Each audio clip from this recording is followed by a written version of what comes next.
The Day After holds a record nobody wanted it to hold, the most watched television movie in American history. On November 20th, 1983, more than 100 million Americans tuned into ABC and watched the world end. Today we're counting down 15 facts about The Day After. Stick around for number one, because Ronald Reagan watched it, went into a depression, and 4 years later sent the director a telegram after signing a nuclear treaty with the Soviet Union. A television movie helped end the Cold War. That is not a metaphor. I witnessed nuclear destruction. 15. The idea came from a Jane Fonda film about a power plant. The Day After exists because of the China syndrome. Brandon Stoddard, president of ABC's Motion Picture Division, watched the 1979 Jane Fonda thriller about a near meltdown at a nuclear power plant and felt something shift. The China Syndrome had been released 12 days before the 3 Mile Island accident in Pennsylvania, where a reactor suffered a partial core meltdown, turning a fictional warning into something uncomfortably close to prophecy. Stoddard carried that experience into ABC and began asking a different question, not what happens when a nuclear plant fails, but what happens when the weapons themselves are used.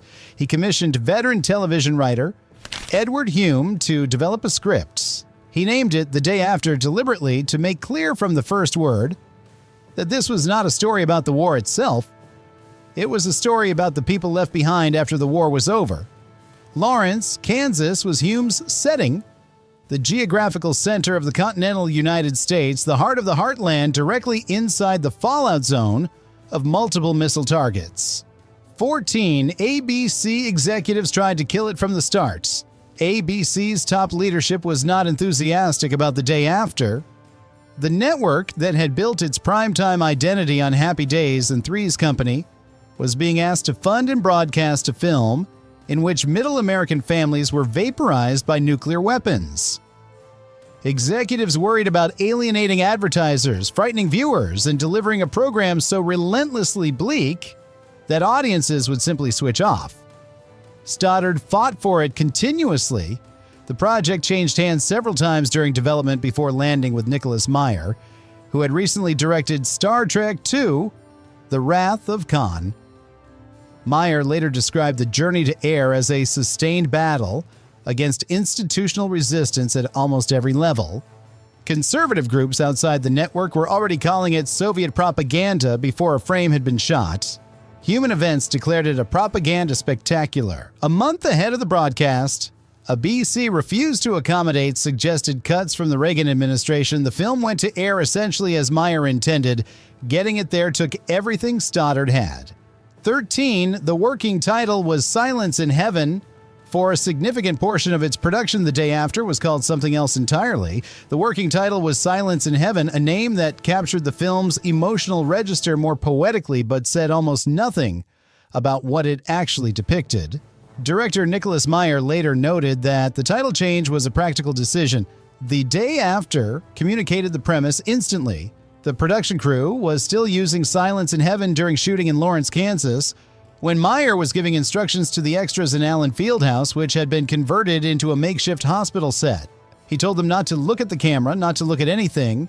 He reminded them that if a nuclear war had genuinely happened, nobody in that room would leave it alive. They were on their last legs. The room went completely silent.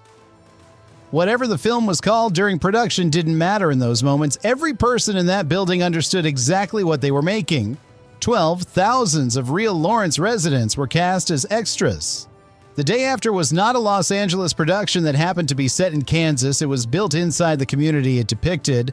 Thousands of local residents, including students and faculty from the University of Kansas, were recruited as extras for the film.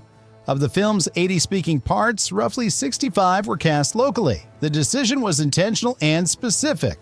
Meyer wanted the faces on screen to be the faces of real middle Americans in the real middle of the country, not actors performing regional authenticity from a Hollywood backlot.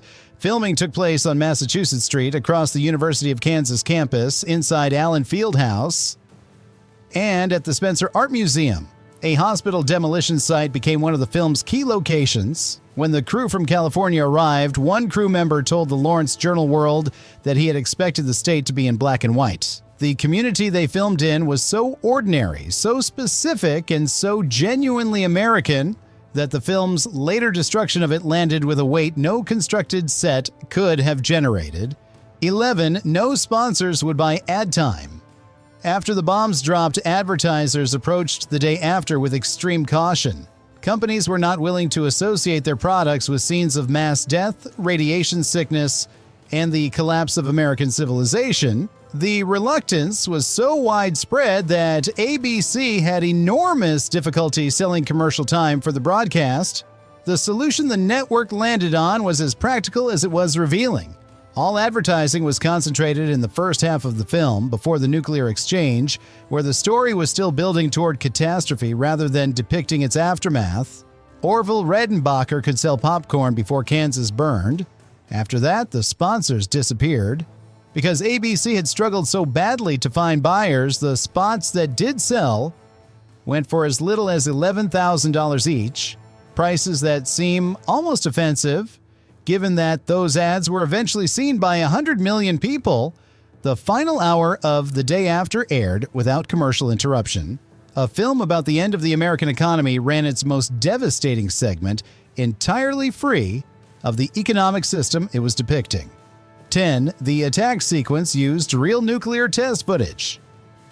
The nuclear attack sequence, the moment the Minuteman missiles launched from the Kansas plains and the warheads began arriving, was built from a combination of original material and actual footage from United States nuclear test detonations. Viewers watching the mushroom clouds rise over Kansas City were, in several shots, watching archival footage of real nuclear weapons being detonated. The production had originally planned to build the attack sequence using miniatures and models. Budget and time constraints made that impossible. The decision to incorporate genuine test footage gave it a documentary gravity that no miniature work could have matched. Interspersed with the archival detonations were rapidly cut images of people being skeletonized, their bodies reduced to X-ray outlines in the milliseconds of the blast. The sequence earned the film 2 Emmy Awards for visual effects and sound editing. What audiences mistook for sophisticated television production was partly the American government's own record of what nuclear weapons actually do. 9. Censors cut a child's nightmare. Because it might disturb children, the Day After fought ABC's censors throughout post-production. The list of cuts and objections was long. The most revealing was a scene in which a child has a nightmare about nuclear holocaust and then sits bolt upright screaming. A psychiatrist advising ABC told the network that the scene would disturb children. ABC cut it. Director Nicholas Meyer's response, written in TV Guide at the time, was pointed. He described the decision as ludicrous, not only in relation to the rest of the film, but in contrast to the levels of violence present in any average evening of television viewing. He was making a film about the end of civilization that had been designed to disturb everyone who watched it. Censors protected children from a nightmare sequence embedded inside a film depicting mass death, radiation burns, and the disintegration of human society. A scene of a child waking up screaming didn't make it to broadcast. Everything else did. 8.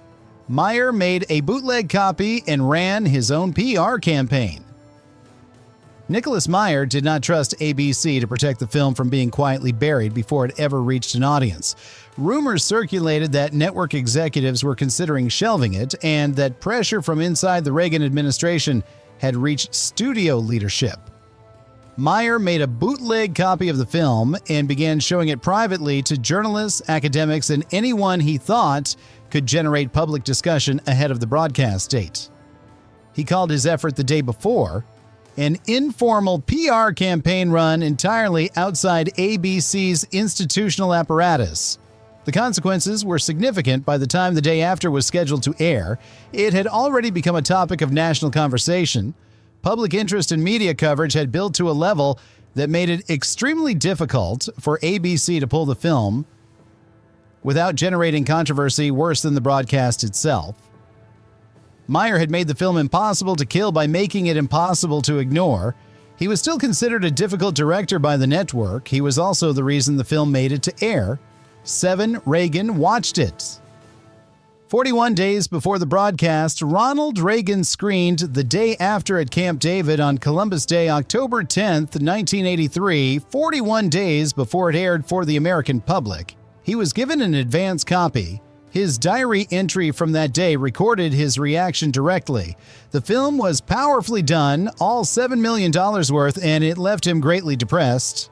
His official biographer, who spent 3 years in the White House, later said the only time he ever saw Reagan visibly fall apart was after watching The Day After, that Reagan went into a funk from which he did not quickly recover. 2 days before the public broadcast, Reagan received a classified military briefing in the Situation Room on the complete American plan for nuclear response, a scenario he later described in his autobiography as a sequence of events that could lead to the end of civilization as we knew it. Reagan sat through a fictional nuclear war 41 days before the real briefing that confirmed the fiction was essentially accurate. 6. The Joint Chiefs of Staff watched it in complete silence. The Day After was screened not only for the president, but for the Joint Chiefs of Staff. Nicholas Meyer had a friend inside the government who attended that screening and reported back to him afterward. The friend told Meyer that if he had wanted to draw blood, he had done it. The generals and senior military commanders sat through the film like they were turned to stone. No discussion during the screening. No movement. The film depicted in 2 hours of television the outcome of the military doctrine those men were responsible for maintaining and executing. The Minuteman missiles in the film were real missile types deployed near real Kansas cities. The fallout physics were drawn from real nuclear research. When the Joint Chiefs watched The Day After, they were watching a dramatization of their own war plans. The silence in that room was the same silence Meyer had told his extras to maintain on the hospital set in Lawrence. Nobody in that room left the same way they had entered it. 5. Advertisers sold spots for $11,000 that were seen by 100 million people. The Day After aired on Sunday, November 20th, 1983, and drew a 46 Nielsen rating with a 62% share of the viewing audience, the 7th highest-rated non-sports television broadcast in American history to that point, and the most-watched TV movie ever recorded.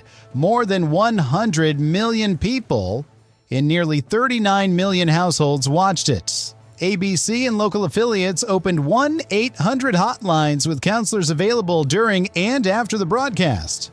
John Cullum appeared before the film began to warn viewers of its graphic content and encourage families to watch together and discuss what they saw.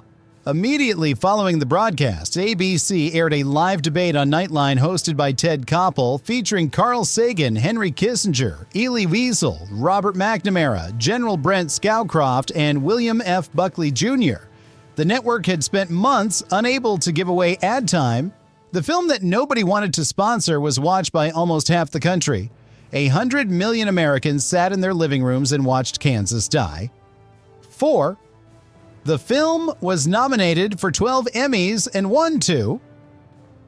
Despite being a television movie made for $7 million on a subject that most of the industry had refused to touch, The Day After received 12 Emmy nominations, a recognition that, whatever else the film had done to the national conversation, it had done it with technical and creative distinction. It won 2. Outstanding Achievement in Sound Editing and Outstanding Achievement in Visual Effects.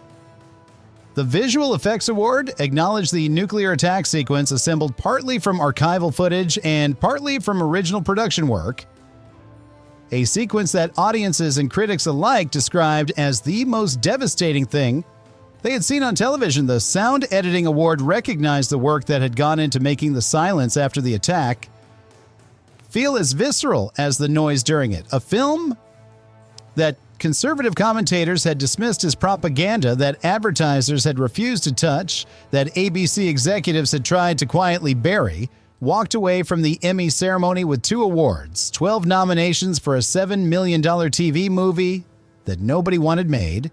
3. The film was broadcast on Soviet television during the Gorbachev era.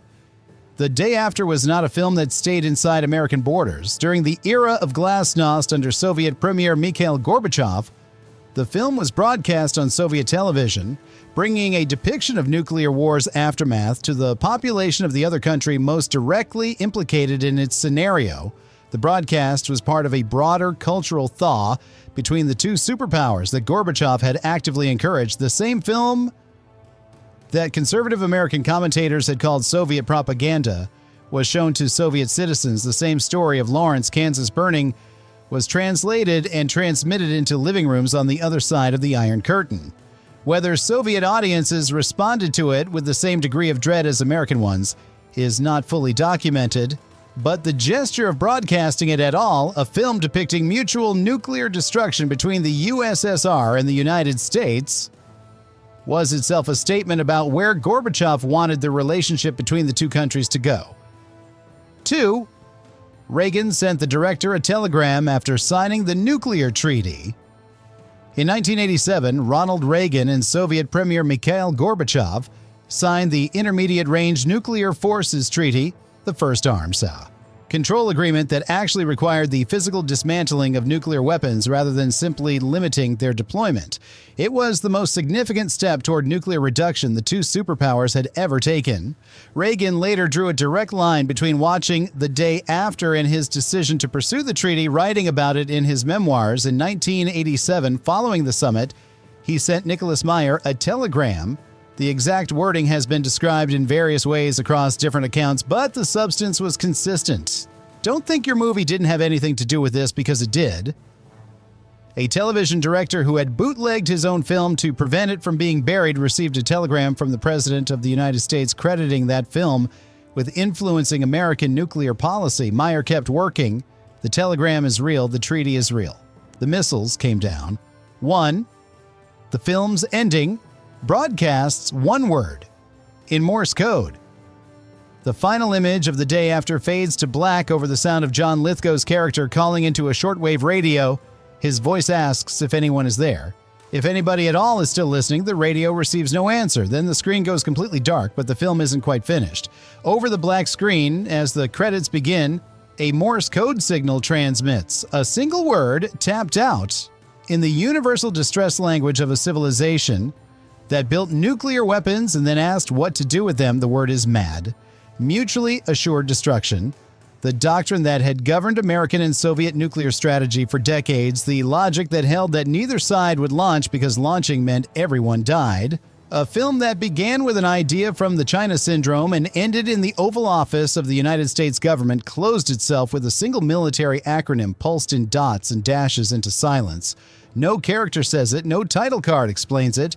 The audience that had just watched 100 million people watch Lawrence, Kansas burn, sat in the dark, and heard a machine tap out the word for what humanity had built.